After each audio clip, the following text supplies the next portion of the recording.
এমন সময় সামনে দরজাটা খুলে গেল আর ভেতরে ঢুকলো রোহান। সরি দিদি, জ্যামে একেবারে শেষ হয়ে গেছি। আর মেট্রো লাইনে আজ যা ভিড় হয়েছে। এবার বস। অদিতি তার কনিষ্ঠ আঙুল চন্দন বাটা আর দইয়ের মিশ্রণে ডুবিয়ে নিল। ভাইয়ের কপালে দিলাম ফোঁটা, জমের দুয়ারে পড়লো কাটা। মন্ত্র শেষ হলো এবং অদিতি তার মুখে একটি মিষ্টি সন্দেশ তুলে দিল। তারপর সে দিদিকে প্রণাম করলো আর দিদি তার মাথায় আশীর্বাদ হিসাবে ঘাট ও দুর্বা দিল। দীর্ঘজীবী হও আমার ভাই, সে ফিসফিস করে বলল। রোহান তার ব্যাকপ্যাকের দিকে হাত বাড়িয়ে একটি ছোট ভারী বাক্স বের করলো। শুভ ভাইফোঁটা দিদি।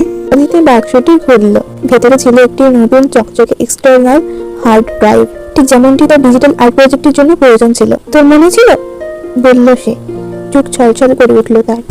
অবশ্যই, আমি এখনো তো সেই ছোট্ট ভাইটি আছি। পরে তারা যখন একসঙ্গে দুপুরের খাবার খাচ্ছিল এবং গল্প করছিল, অদিতি বুঝতে পারল যে ভাইফোঁটার সবচেয়ে গুরুত্বপূর্ণ অংশটা শুধু এই অনুষ্ঠান নয়, এটা হলো নীরব অন্তরঙ্গতার সেই ঐতিহ্য যে তারা যত দূরেই যাক বা যতই বদলে যাক না কেন, তাদের মধ্যেকার বন্ধন হল এক দীর্ঘস্থায়ী ভালোবাসা ও সুরক্ষার প্রতিশ্রুতি।